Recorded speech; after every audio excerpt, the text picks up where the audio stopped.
Mula sa kinatatayuan ni Crystal sa gitna ng gubat, tumatago sa malalagong dahon ng mga puno ang sinag ng buwan. Naririnig niya ang pagtawag ng kanyang lola pero hindi niya ito makita. Lola? Nasaan kayo?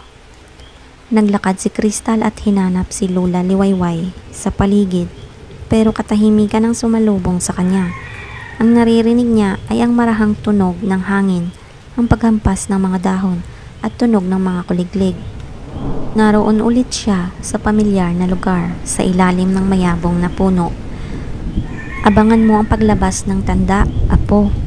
Magaganap na sa mga sumusunod na araw ang itinakda. Yumakap kay Crystal ang boses ng lola niya na muling tinangay ng hangin.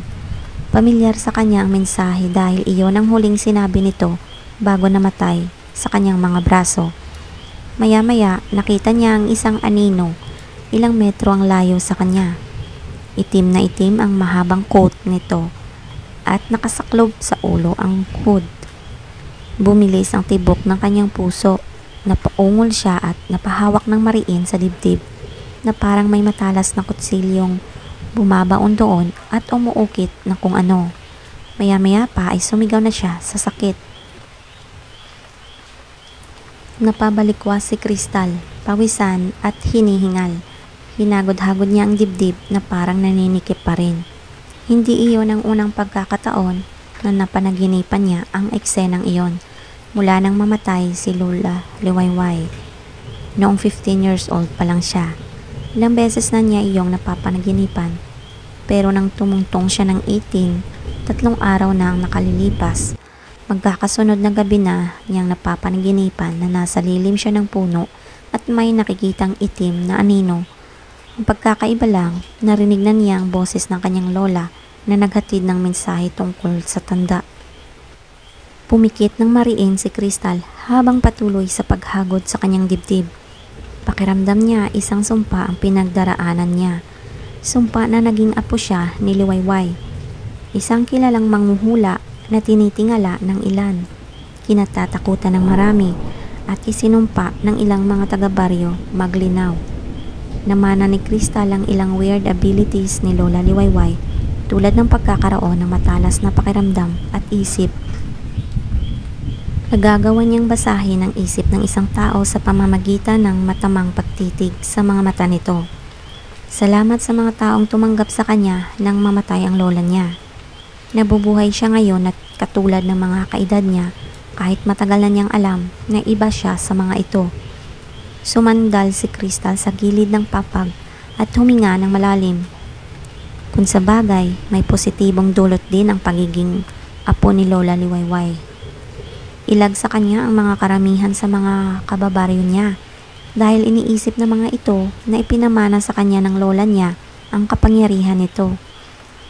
Takot din ang masasamang loob na kantiin siya dahil baka bumangon daw ang lola niya mula sa hukay at parusahan ang sinumang mananakit sa kanya. Karamihan sa mga taga-baryo naniniwalang itim na kapangyarihan ang taglay ni Lola Liwayway. Mangkukulam ang reputasyon nito, pero ang halos kalahati ng populasyon ng baryong Maglinaw na natulungan ng lola niya ay mabuting tao ang tingin dito. Sumasang-ayon si Crystal na mabuting tao si Lola Liwayway dahil noong nabubuhay pa ito, saksi siya na wala itong ginawang masama. Nagkataon lang na may kakayahan itong makakita ng mga mangyayari sa hinaharap. Marunong itong manggamot gamit ang mga dahon at ugat ng mga halamang gamot na makikita sa paligid nila. Bihasa rin si Lola Liwayway sa paggamit ng orasyon na hindi niya alam kung saan ito natutuhan. Basta ang sabi ng lola niya, ginagamit daw nito iyon para palayasin ang masamang espiritu sa isang lugar o sa katawan ng isang tao. Bata pa lang kinukwentuhan na si Crystal ng lola niya ng iba't ibang kwento ng hiwaga at kababalaghan. Pero isang kwento nito ang tumatak sa isip niya dahil may kaugnayan daw siya sa kwentong iyon. 12 years old siya nang ikwento iyon ni Lola Liwayway. Nasa balkonahe sila ng kubong tinitirhan nila sa gitna ng gubat. Maraming beses na tinanong ni Crystal si Lola Liwayway kung bakit doon sila nakatira. sa halip na sa lugar na maaliwalas at may mga kapitbahay. Palaging iisa lang ang isinasagot nito. Kaibigan daw nito ang kalikasan at mas mabuti na iyon kaysa sa mga kapitbahay. Hindi man niya maintindihan, hindi na siya nagtanong pa. Dito na sa Maglinaw ipinanganak ang mga ninuno ko. Apo, kukwentuhan kita ng isang alamat. Alamat? Tumango ito. Maaring wala nang maniniwala sa alamat na ito dahil sa modernong panahon ngayon at sa iba-ibang naging bersyon na nagpasalin-salin sa ilang mga henerasyon. Pero gusto kong pakinggan mo dahil totoo ito. Tungkol ho sanang alamat sa mga nilalang sa dilim. Tiningnan ni Lola Liwayway ang buwan na parang doon ito mababasa ang mga karugtong ng kwento nito. Nilalang sa dilim? Naganap ang kwentong ito, maraming dekada na ang nakararaan. Tumango-tango si Crystal. Dati, isang tahimik at payapang lugar ang baryong Maglinaw. Kontentong nabubuhay ang mga tao rito kahit malayo sa kabiasnan. Magkakakilala sila at nagtutulungan. Pero sa isang iglap, nawala ang katahimikang iyon nang dumating sa baryo ang isang pamilyang dayo. May isang binatilyong anak ang mag-asawang iyon. Dahil sa banyagang anyo at salita, kaya siguro nangilag sa kanila ang mga tao. Ang ilan namang sumubok na kaibiganin sila, nabigo rin dahil parang sinasadya ng pamilyang dayo na ilayo ang sarili sa mga taga Maglinaw. Nakikinig ng husto si Crystal na kwento ng lola niya habang ini-imagine ang eksenang iyon. Sa gubat sila nanirahan dahil wala naman silang pinupirwesyong tao. Hinayaan sila ng mga tao, pero isang linggo pa lang ang nakararaan mula nang dumating sila. Nagsunod-sunod na ang mga kakaibang pangyayari na gumambala sa katahimikan ng baryo. Nangamatay ang ilang mga hayop sa gubat. Kumalat ang mga sabi-sabing may halimaw na gumagala sa gabi para pumatay. Nang mga sumunod na araw, nabalot ng takot ang buong baryo dahil hindi na lang basta-basta hayop ang natatagpo ang patay. Lumakas ang paniniwala ng marami na may gumagalang halimaw dahil may mga tao na ring naging biktima. Nanlaki ang mga mata ni Crystal habang hindi makapaniwalang nakatitig sa kanyang lola. Lahat ng biktima ay may pare-parehong marka sa liig. Dalawang maliit na butas, parang matulis na pangil. Natakpan niya ang kanyang bibig. Sinipsip ho ba ng halimaw ang dugo ng biktima? Base ang obserbasyon niyang iyon sa mga naririnig na kwento ng katatakutan sa radyo na pinakikinggan niya tuwing gabing hindi makatulog. Tumango ng marahan si Lola Liwayway. Inakala ng lahat na ang pamilyang dayo ang may gawa niyon dahil tahimik ang baryo bago sila dumating. Bumuo ng grupo ang kalalakihan. Layunin nilang hanapin at puksain ang halimaw na gumagala sa dilim isang gabi. Inabangan nila ang pagpapakita nito. Ano ho ba ang nangyari? Karamihan sa kanila ay napatay ng kalaban na ayon sa mga nakaligtas ay hindi lang daw isang tao kundi isang marahas na grupo na walang awa kung pumatay. Pinanghinaan ng loob ang mga lalaki dahil sa kwento ng mga nakaligtas. Ang huling pag-asa na lang nila ay ang lolo ko na kilalang manghuhula at manggagamot. Binatilyo pa noon ng ama ko at kasakasama siya ni lolo sa lahat ng lakad nito. Likas na matapang ang lolo ko. Hindi siya basta-basta naniniwala sa mga sabi-sabi. Kaya isang gabi, sinadya niyang ipain ang sarili sa sinasabing halimaw. Hindi niya namalayang sumunod sa kanya ang makulit kong ama na naging saksi sa mga sumunod na pangyayari. Isang lalaki raw ang nakasuot ng itim na damit ang umatake sa lolo ko. Pero bago nagawang patay ng lalaki ang lolo ko, dalawang tao na pawang nakasuot din ng itim na damit ang sumulpot mula sa kung saan at tinulungan ng lolo ko. Kitang-kita raw ng ama ko kung paano nagliyab ang katawan ng umatake sa lolo ko nang bumaon sa dibdib nito ang matulis na bagay na inihagis ng isa sa mga tagapagligtas ng lolo ko. Nakanganga na si Crystal habang nakikinig. Sa tagpong iyon, lumabas ang ama ko sa pinagtataguan niya para lapitan ng lolo ko pero sinaklit daw ang bewang niya ng isang malaking kamay at umangat siya sa ere Bago pa man niya nagawang sumigaw, nadala na siya ng bumihan sa kanya sa tabi ng lolo ko, kung saan naroon din ng mga nailigtas kay lolo. Ang nagligtas sa kanilang dalawa ay ang pamilya Dayo sa Nayon. Oh, bulalas niya. Hindi pala sila masama. Mga kauri sila ng nambibiktima ng mga taga-baryo na pumapatay para sa dugo. Pero sila ang mga nilalang sa dilim na mas piniling maging mabuti sa kabila ng tunay nilang pagkatao. Doon na-expose sa mga taga-baryo magnilaw ang hindi lang palang pamilyang iyon ang dayo sa lugar. May 5 iba pa at ang mga ito ang pumapatay tuwing kakagat ang dilim. Ang dayong pamilya pala ang dahilan kaya natunto ng mga ito ang maglinaw. Ang misyon daw ng mga ito ay patayin ang buong pamilya. Nagtagumpay ho ba sila? Hindi, sabi ni Lolo Liwayway at saka ngumiti. Ang pangyayari ng gabing iyon ang naging simula ng pagkakaibigan ng lolo ko at ng dayong pamilya. Dahil hindi sila magkakaintindihan sa salita, ang naging komunikasyon nila ay sa pamamagitan ng pagguhit at pagsenyas. Ang tinatawag ngayon na sign language, apo.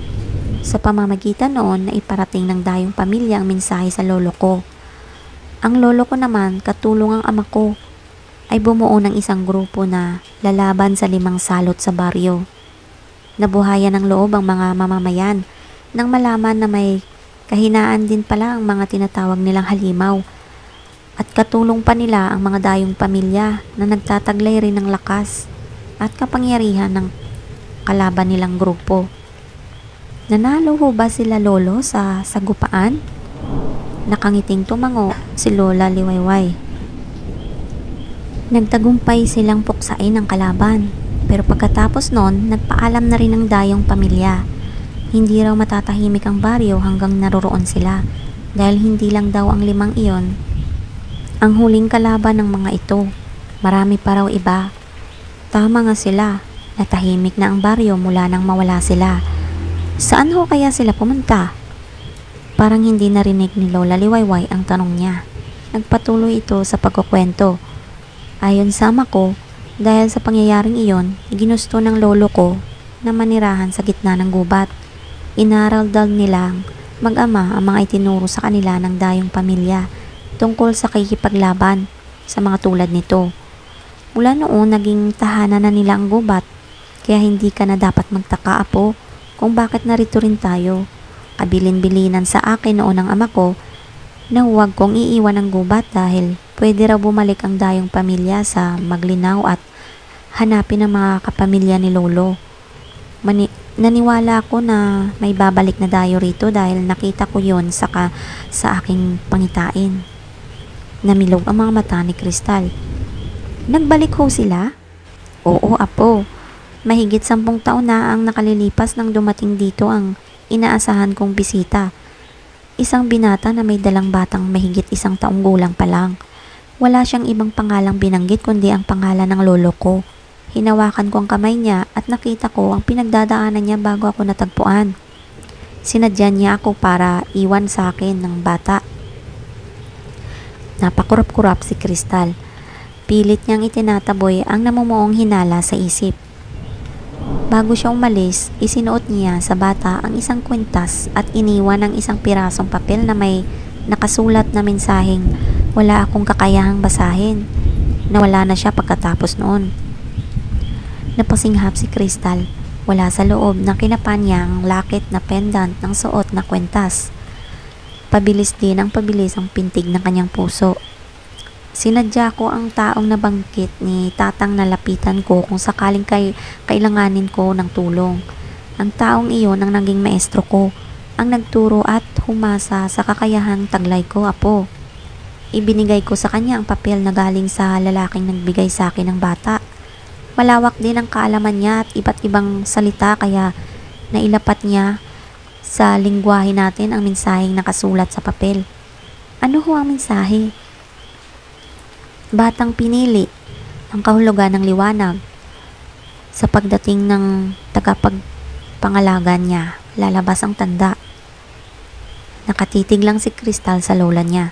Wala siyang naintindihan sa sinabi nito. pero naghuhumingaw ang hinala sa kanyang isip. Saka ko lang naintindihan ang kahulugan ng mensaheng iyon nang may makita ako sa pangitain ko noong unang pagkakataon na hinawakan ko ang kamay mo. Hinawakan ng mahigpit ni Lola Liwayway ang isang kamay niya at tinitigan siya sa mga mata. Nakita kitang nakatayo sa harap ng isang malaking salamin at nakatitig sa balat na nasa dibdib mo, Apo. Ano ho ang sinasabi niyo? Wala ho akong balat sa dibdib, Lola. Hinagot nito ang buhok niya. Wala pa sa ngayon, napalunok si Kristal. Hindi niya gustong isipin ang implikasyon ng sinabing nito. Ako ho ang batang iniwan sa inyo? Tumango ng marahan ang lola niya at masuyong hinaplos ang kanyang pisngi. Karapatan mong malaman ang lahat, Apo. Gusto ko rin na lagi mong itanim sa isip mo na mahal kita. Namasa ang mga mata ni Kristal nang yakapin siya nito ng mahigpit. Ipinilig ni Kristal ang kanyang ulo at marahang inabot sa mesetang maliit na salamin. Tumayo siya mula sa papag at lumapit sa lamparang pinagmumula ng liwanag sa kwarto. Marahan din niyang ibinaba ang suot na blusa habang nakatapat sa salamin. Napasinghap siya sa kanyang nakita.